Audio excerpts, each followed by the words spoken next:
Olá, esta é a série Tecnologias e Qualidade de Áudio do FM ao Podcast, da trilha 7 Rádio do 7 Experience Academy. O tema deste módulo é o Loudness e a experiência de consumo de conteúdo de áudio. Para apresentar esse tema, convidamos o engenheiro Luiz Fausto, especialista em tecnologia regulatória da Rede Globo, membro da 7 e coordenador do grupo de trabalho Broadcast em Mídia da UIT. Bem-vindo, Fausto.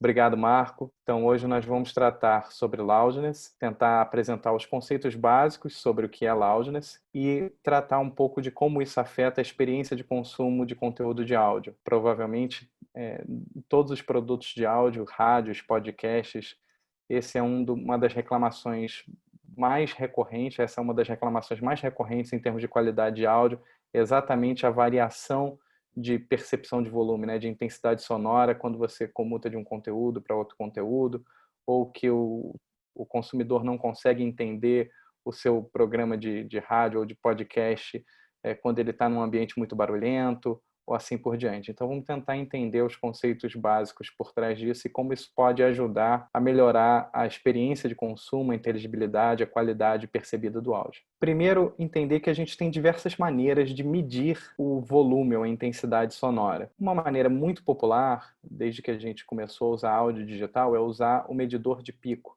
né? Então, o Peak Program Meter. Só que vale dizer que o medidor de pico, ele diz o valor instantâneo máximo do áudio, ele indica o valor instantâneo máximo do áudio, mas esse valor, essa medida, não tem nenhuma correlação com a percepção subjetiva de intensidade sonora. Então, ele é só importante para você não exceder o limite de operação e não causar uma distorção no sistema de áudio digital, mas ele não é um instrumento adequado para você nivelar o áudio de diferentes conteúdos, com diferentes timbres, diferentes fontes.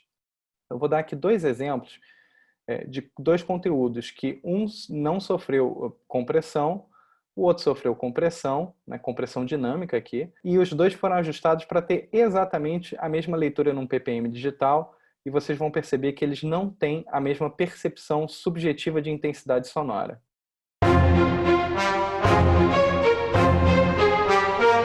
Esse foi o exemplo sem compressão, agora nós vamos ouvir o exemplo com compressão.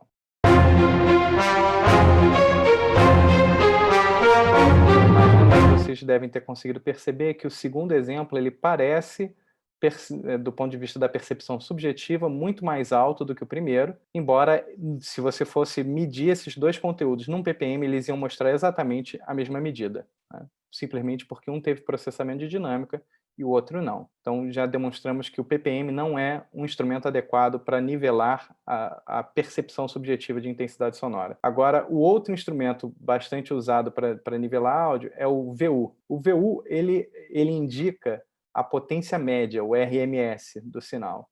Só que isso já é bem melhor, já é bem mais próximo da percepção subjetiva de intensidade do que o ppm, porém, ele não leva em conta que o nosso ouvido não é linear, de que a gente não ouve todas as frequências com a mesma intensidade. Então, graves, médios e agudos, para o VU é a mesma coisa, mas para a nossa percepção subjetiva não é.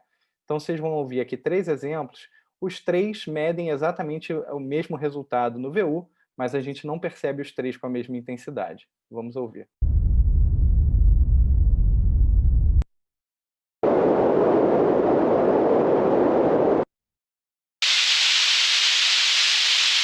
No primeiro exemplo, quem estiver ouvindo com alto-falante muito pequeno pode nem conseguir ouvir o que está sendo reproduzido, né? E, enfim, a intensidade vai depender muito, percebida que vai depender muito da calibragem do sistema de reprodução sonora que vocês estão usando, da resposta em frequência, mas claramente, assim, não tem como garantir que diferentes frequências são ouvidas com a mesma intensidade subjetivamente, dado que elas têm a mesma leitura no VU. Então, qual é a solução para esse problema? A solução é buscar uma medida objetiva que tenha uma correlação com a avaliação subjetiva de intensidade sonora. Então, para isso, a ITU desenvolveu uma recomendação que é a ITU RBS 1770. Foi desenvolvida em 2006, já teve algumas atualizações desde então. Basicamente, o que essa recomendação usa é um filtro, né, para cada um dos canais. Aqui mostrada a medida para uma configuração de áudio 5.1, né?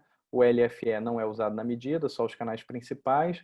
Então você tem um filtro e você calcula a potência média e faz a soma ponderada aqui da potência média. Esse filtro, para quem tem curiosidade, esse filtro K, daí a medida se chama LKFS, ele é um high shelf combinado com um passa-altas e resulta nessa curva K.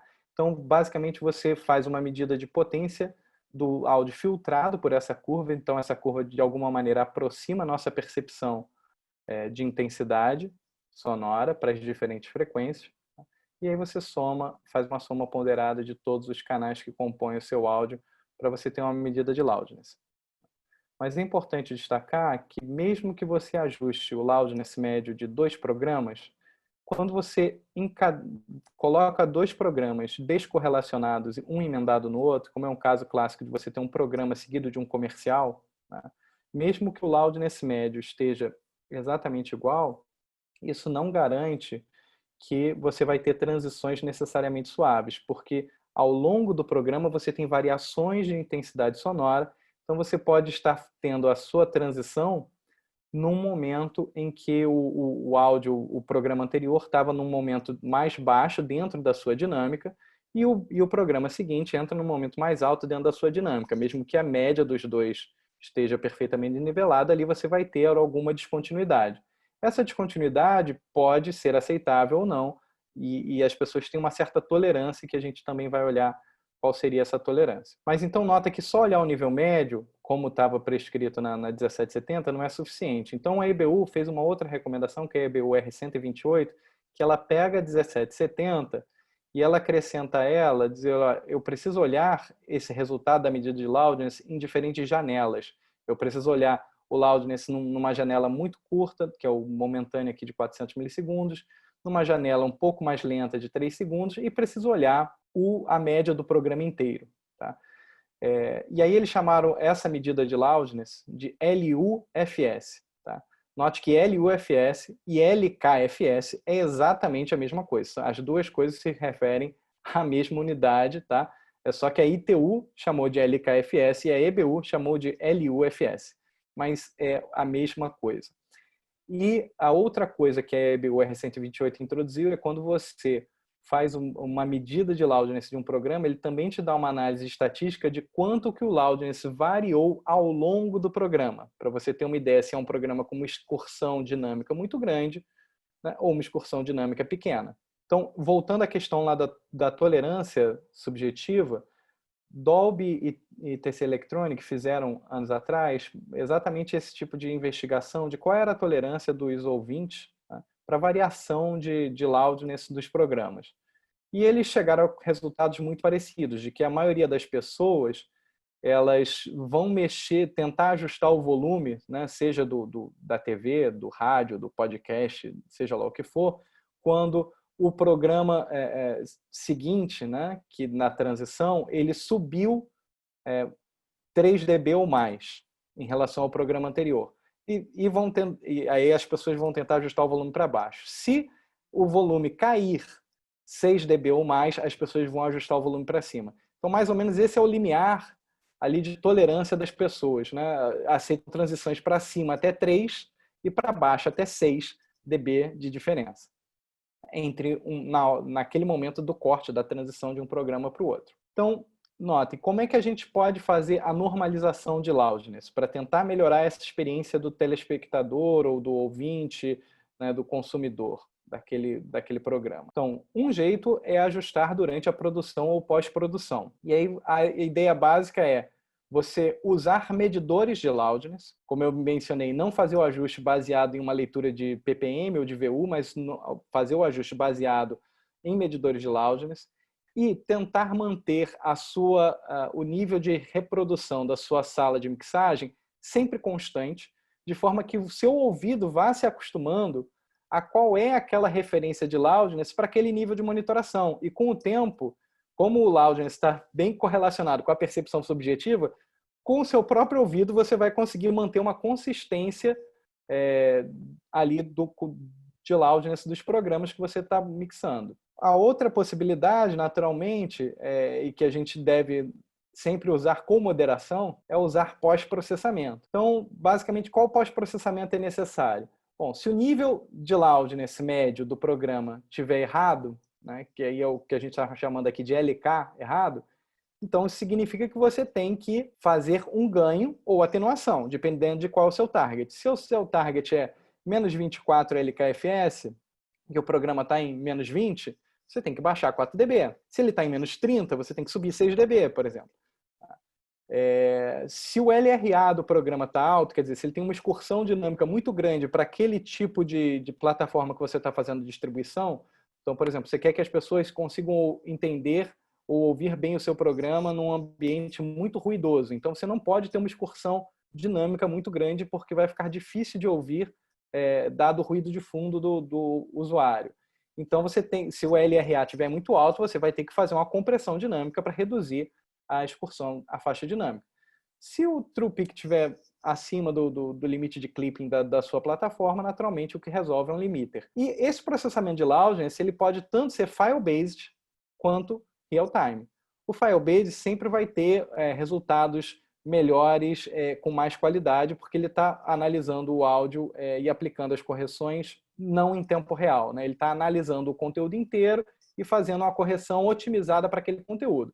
O real-time, você vai setar uma curva, né, de resposta e ele vai usar um medidor de loudness para controlar um compressor, né?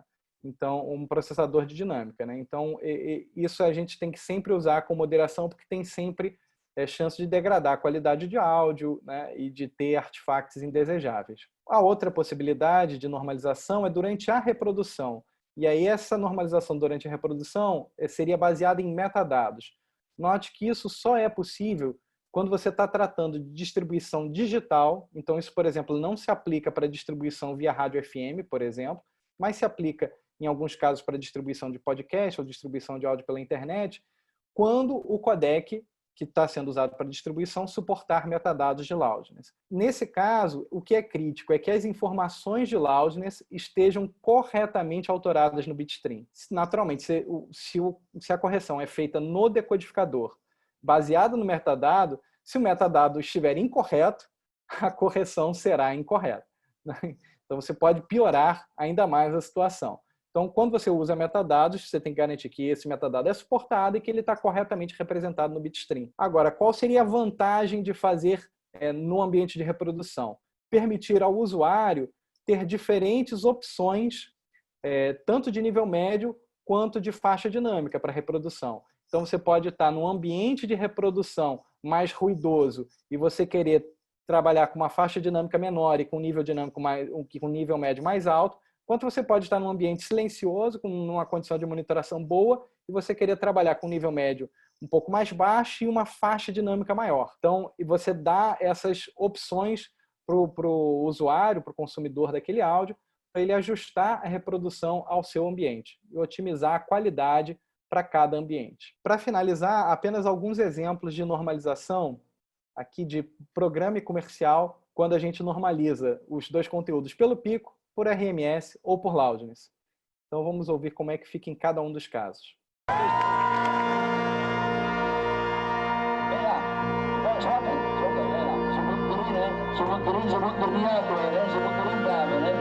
Noyes Alexis, De Wieke, De Winnetou, Smalle Lucien, Oscar Kak, Rudy van Arlet, Zoff, ze waren allemaal van de partij.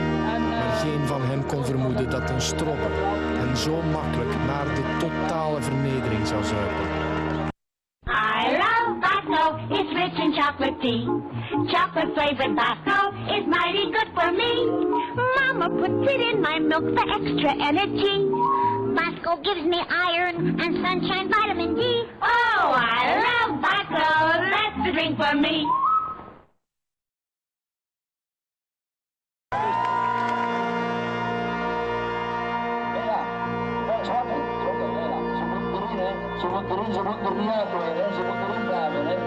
Noyes Alexis, De Wieke, De Winnetou, Smalle Lucien, Oscar Kak, Rudy van Arlet, Zoff, ze waren allemaal van de partij. Maar geen van hen kon vermoeden dat een strobber hen en zo makkelijk naar de totale vernedering zou zuipen. I love Bosco, it's rich in chocolate tea. Chocolate flavored Bosco is mighty good for me.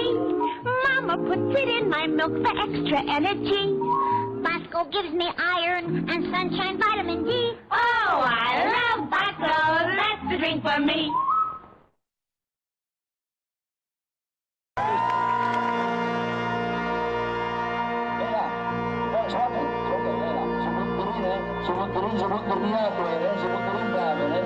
Noyes Alexis, De Wieke, De Winnetou, Smalle Lucien, Oscar Kak, Rudy van Arlet, Zoff, ze waren allemaal van de partij.